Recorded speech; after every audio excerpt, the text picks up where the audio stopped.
Welcome to Shriji food. આજે આપણે બનાવીશું હોમમેડ માવો. માવો બહુ બધી વસ્તુમાં યુઝ થતો હોય અને અત્યારે આપણે દિવાળી આવે છે તો ઘણી બધી સ્વીટ એવી હોય આપણી ઇન્ડિયન સ્વીટ કે જેમાં માવાનો યુઝ કરતા હોઈએ. તો ઘણા લોકો માવો રેડી લાવીને યુઝ કરતા હોય છે, પણ જો તમે કોઈપણ સ્વીટમાં ફ્રેશ વસ્તુ યુઝ કરો તો એનું રિઝલ્ટ અને ટેસ્ટ ખૂબ જ સરસ મળતું હોય છે. અને ઘણા લોકો બહારનો માવો યુઝ નથી કરતા, તો એ લોકો માટે આ ખૂબ જ યુઝફુલ રેસીપી છે. અને માવો પણ બહુ બધી રીતે બનતો હોય છે, મિલ્ક પાવડરમાંથી, કન્ડેન્સ મિલ્કમાંથી. અત્યારે જે આપણા ઘરમાં જ દૂધ અને મલાઈ જે હોય છે એનાથી જ હું તમને માવો સરસ રીતે બહારના જેવો જ કેવી રીતે બનાવવો એ શીખવાડવાની છું.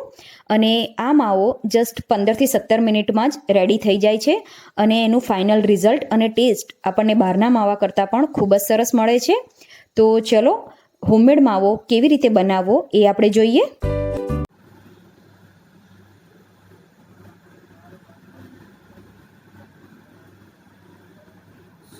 તે દૂધ અને મલાઈ. તો સૌથી પહેલાં હું દૂધને ગાળીને એક વાસણમાં લઈ લઉં છું. હવે દૂધને ગરમ કરવા માટે મૂકી દઈએ અને એને ગરમ કરવા બને ત્યાં સુધી નોનસ્ટિક કે હેવી બોટમનું કોઈ વાસણ લો તો વધારે સારું. એમાં મલાઈ એડ કરી દઈએ. ઘણા લોકો એકલા દૂધમાંથી પણ માવો બનાવતા હોય છે, પણ એ માવો બનતા વાર પણ વધારે લાગે છે અને જે ફાઇનલ ક્વોન્ટિટી એની જે ઉતરે માવાની એ ઓછી હોય છે. જ્યારે મલાઈ એડ કરવાથી એમાં ફેટ વધે એટલે ફાઇનલી આપણો માવો પણ થોડો વધારે ક્વોન્ટિટીમાં રેડી થાય છે. હવે આપણે આ દૂધને મીડિયમ ગેસ ઉપર ઉકાળવાનું છે.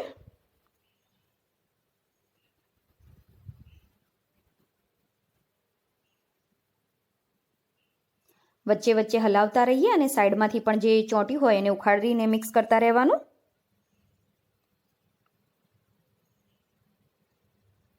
દસેક મિનિટ પછી આ રીતે દૂધ ઘટ થવા લાગશે. દૂધ આ રીતે થોડું થીક થાય એ પછી એને કોન્સ્ટન્ટ હલાવતા રહેવું જેથી તે નીચે ચોંટે નહીં.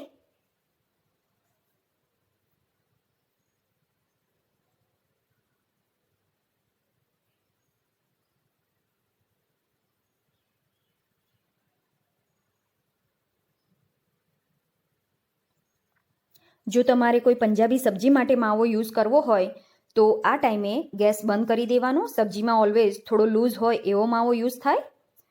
હવે આ ટાઈમે હું આમાં 1/4 ટીસ્પૂન ઘી એડ કરું છું. ઘી ઓપ્શનલ છે, પણ ઘી એડ કરવાથી માવામાંથી ખૂબ જ સરસ સ્મેલ આવે છે. અને કોઈપણ વસ્તુમાં જ્યારે તમે કોઈ ફેટ થોડું ઘણું એડ કરો તો એમાંથી બીજું ફેટ થોડું ફટાફટ રિલીઝ થવા લાગે.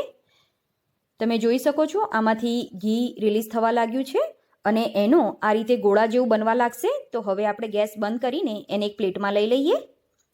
મેં માવાને પ્લેટમાં લઈ લીધો છે, એને થોડો ઠંડો થવા દઈએ. માવો ઠંડો થઈ ગયો છે, તમે જોઈ શકો છો. આ એકદમ મોઇશ્ચરવાળો અને કણીવાળો માવો રેડી થયો છે.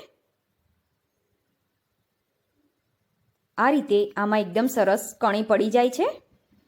તો હવે હું એને એક સર્વિંગ બાઉલમાં લઈ લઉં છું. હવે આપણો માવો યુઝ કરવા માટે રેડી છે. તમે આ માવામાંથી કોઈ પણ ઇન્ડિયન સ્વીટ બનાવી શકો છો. ફોર એક્ઝામ્પલ પેંડા, હલવો કે પછી બરફી. અને મેં કીધું એ પ્રમાણે તમારે જો કોઈ પંજાબી સબ્જીમાં માવો યુઝ કરવો હોય કે ખોયા કાજુ છે કે શાહી પનીર છે તો એ બધામાં થોડો લૂઝ હોય એવો માવો જોઈએ. તો મેં કીધું એ પ્રમાણે જ્યારે એ થોડો લૂઝ હોય ત્યારે જ તમારે ગેસ બંધ કરી દેવાનો અને એવો માવો પંજાબી સબ્જીમાં યુઝ થાય. અને આ માવાને આપણે ઠંડો થઈ જાય ત્યારે એરટાઇટ ડબ્બામાં ભરીને ફ્રીઝરમાં 1 મહિના સુધી સ્ટોર કરી શકીએ છીએ. દૂધની વસ્તુ છે એટલે હું 1 મહિનાથી વધારે રાખવાનું પ્રિફર નથી કરતી. ઘણા લોકો આનાથી વધારે ટાઈમ પણ રાખતા હોય છે, પણ આને બનવામાં એટલી વાર પણ નથી લાગતી. તો પણ તમને એવું લાગે કે થોડો ઘણો વધ્યો છે તો તમે ફ્રીઝરમાં એરટાઇટ ડબ્બામાં ભરીને એને રાખી શકો છો. અને આના સિવાય બીજો એક માવો એકદમ કણીવાળો, આનાથી વધારે થોડી હાર્ડ કણી હોય એવો પ્રિપેર થતો હોય. એ જાતનો માવો દૂધનો હલવો બનાવવામાં, કલાકંદ એ બધું બનાવવામાં યુઝ થતો હોય. તો એની પ્રોસેસ આના કરતાં થોડી અલગ હોય. એમાં દૂધને ફાડીને માવો પ્રિપેર કરવો પડે. તો એ આપણે નેક્સ્ટ ટાઈમ જોઈશું. તો અત્યારે તમારે બીજી કોઈ પણ ઇન્ડિયન સ્વીટ બનાવવી હોય તો એમાં તમે આ રીતનો માવો યુઝ કરી શકો છો. આઈ હોપ તમને મારો આજનો વિડીયો પસંદ આવ્યો હશે. આવા જ બીજા વિડીયો શીખવા મારી ચેનલને સબસ્ક્રાઈબ કરવાનું ના ભૂલશો.